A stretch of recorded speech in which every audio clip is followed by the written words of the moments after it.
If you're thinking about growing your family through surrogacy, the question may have crossed your mind, does surrogacy affect the health of the baby? Or simply, are surrogacy-born babies healthy? Well, let's talk about it.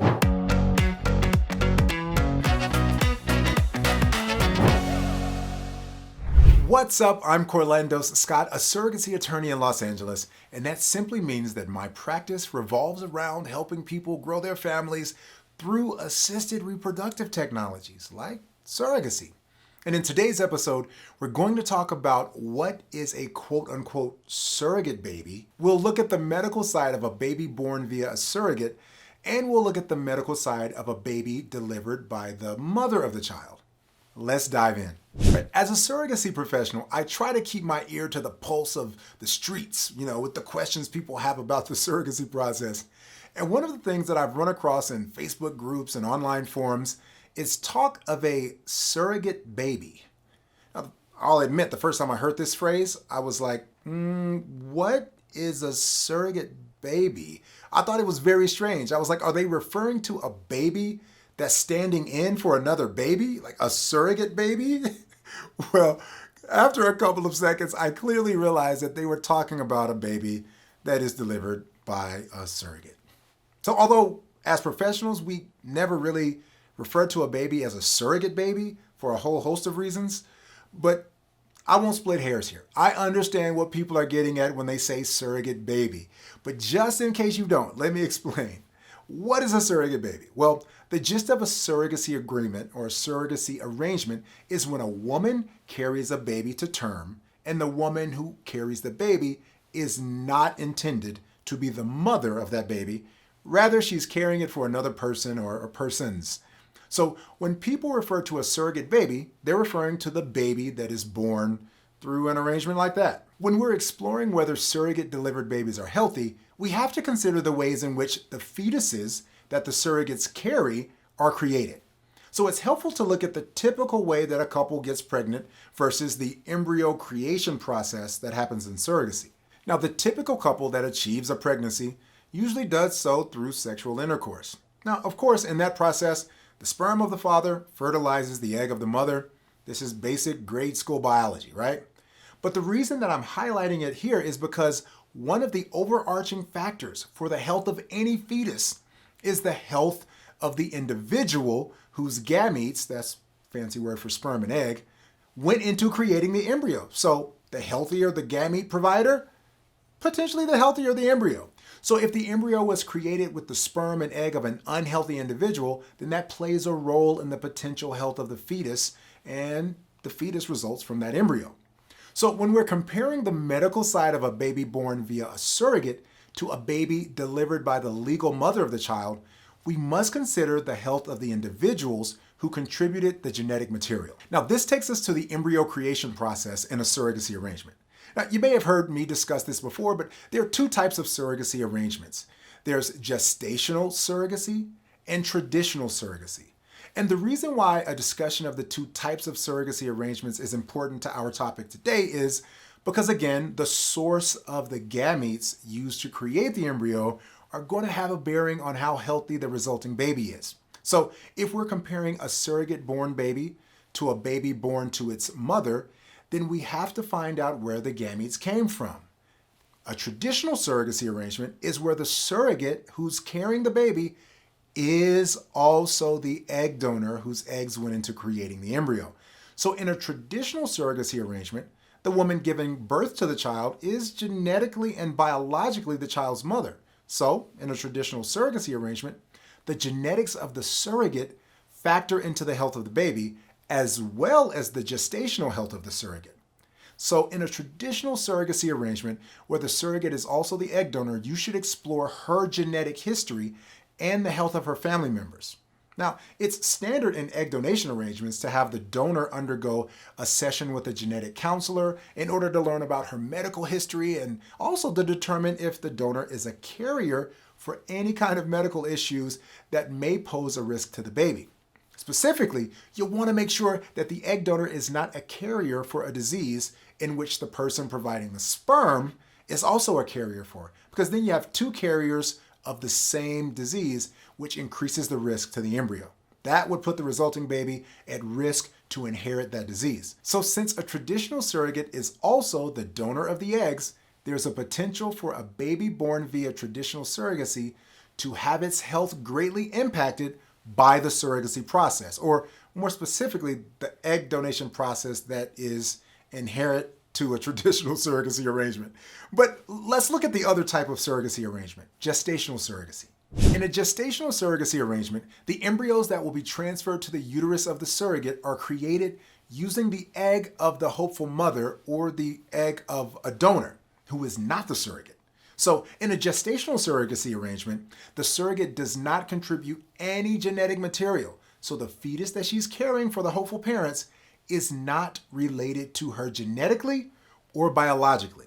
It is not her genetic child. And that's why most times we refer to surrogates as gestational carriers because, surprise, they are simply carrying and gestating the hopeful parents' child that was the result of embryos that are not connected to her genetically. Now, similar to our discussion of traditional surrogacy, we have a difference in the genetic health of a surrogate baby versus parent-born baby when the eggs used in creating that embryo that's implanted into the surrogate comes from someone other than the intended mother.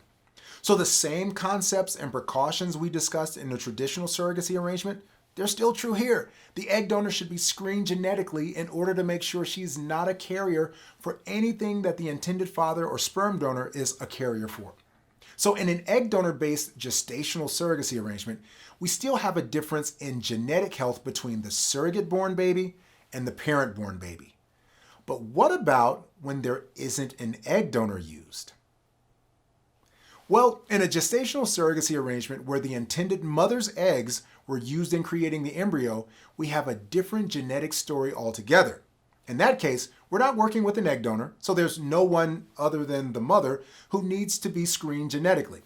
When no egg donor is used and the embryo is created using the egg of the intended mother, we have a genetic health outlook that is the same as if the intended mother carried and delivered the baby herself. So, I do think that there is one advantage that a surrogate-born baby has over a baby conceived to parents through sexual intercourse.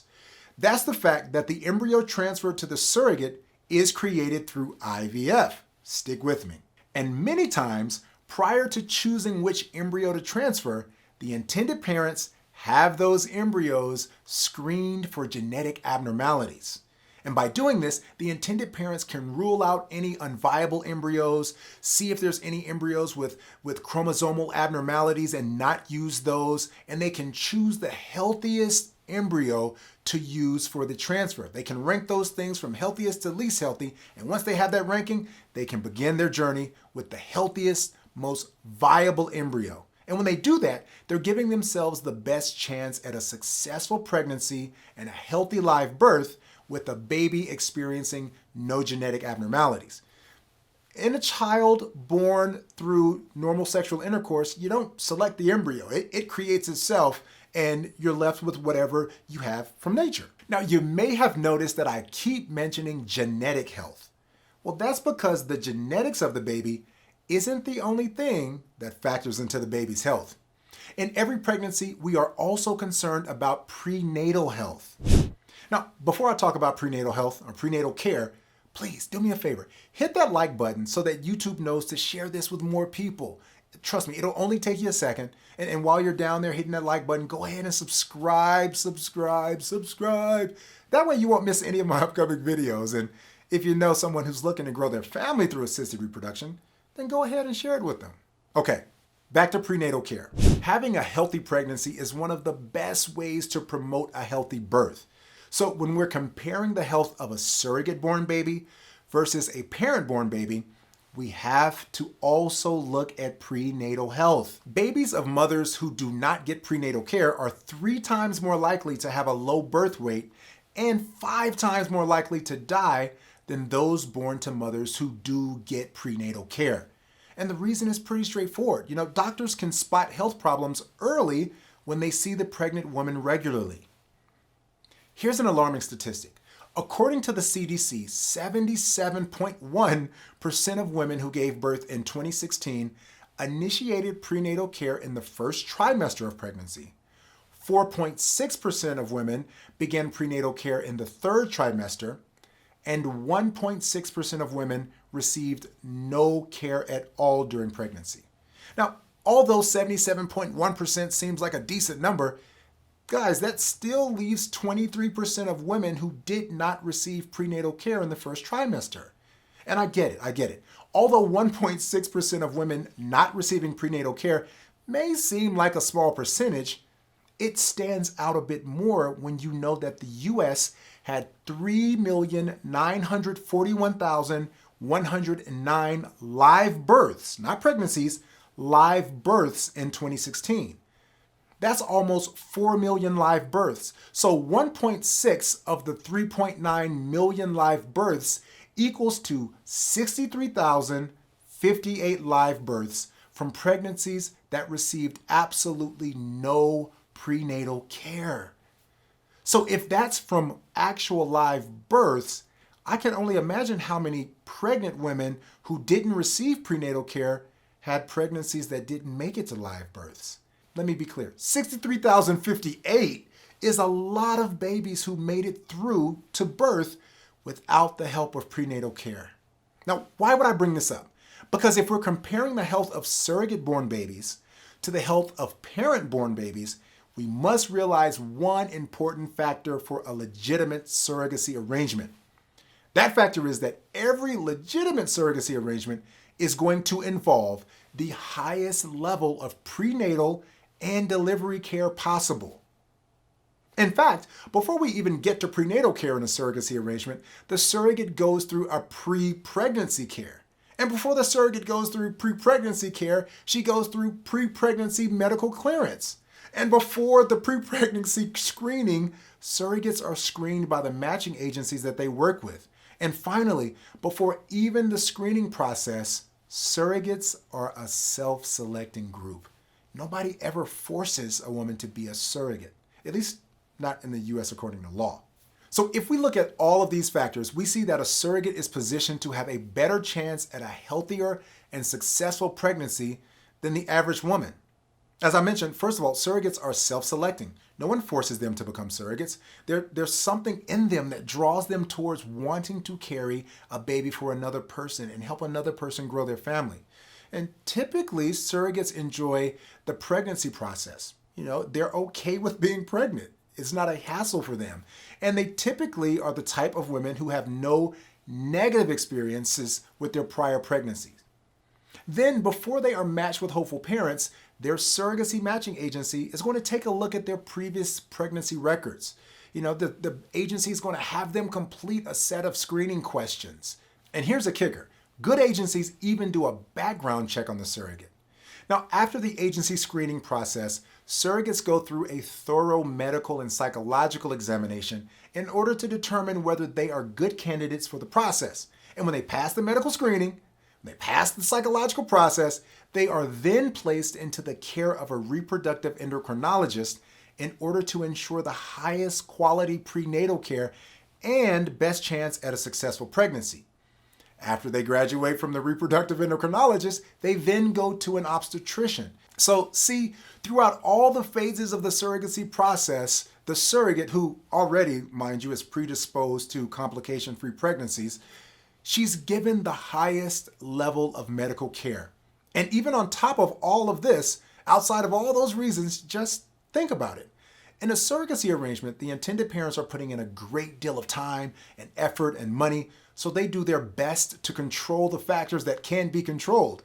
So it's in their best interest to protect the effort that they're putting into growing their family by making sure their surrogate has the highest and best level of medical care. Now, most of my intended parent clients even ask to include in their surrogacy contracts that the surrogate agree to deliver their baby at a hospital that has a level 3 NICU, or Neonatal Intensive Care Unit, NICU, NICU as it's called. Now, a level 3 NICU cares for babies born before 32 weeks gestation, babies that weigh less than 3 pounds 5 ounces, babies that have medical conditions, or babies that need surgery. So level 3 NICUs provide a full range of things like respiratory support. They have subspecialists available, including neonatologists. They have staff. They have equipment to provide life support. Even if that's necessary, they're there to do that. So this postnatal care is just another step in the medical protection of a baby born via surrogacy. So to the question of are surrogate babies healthy, as a general rule, I'd say yes. Very healthy, even as healthy as they come, really. So if you're looking to grow your family through surrogacy, then you need to know how to do it right. So make sure you click the link below for a free resource I have just for you. It's my formula for successful surrogacy, and it's based on my 3T methodology. It's, for me, the 3 things that I think you have to have in order to have a successful surrogacy journey. And I'll give you a hint about the first T, or I'll just go ahead and tell you. The first T of the 3 T's is team. I'll let you know. Click the link below and you'll see what the other 2 are. But make sure you get your hands on this free resource, and I'll see you in the next episode.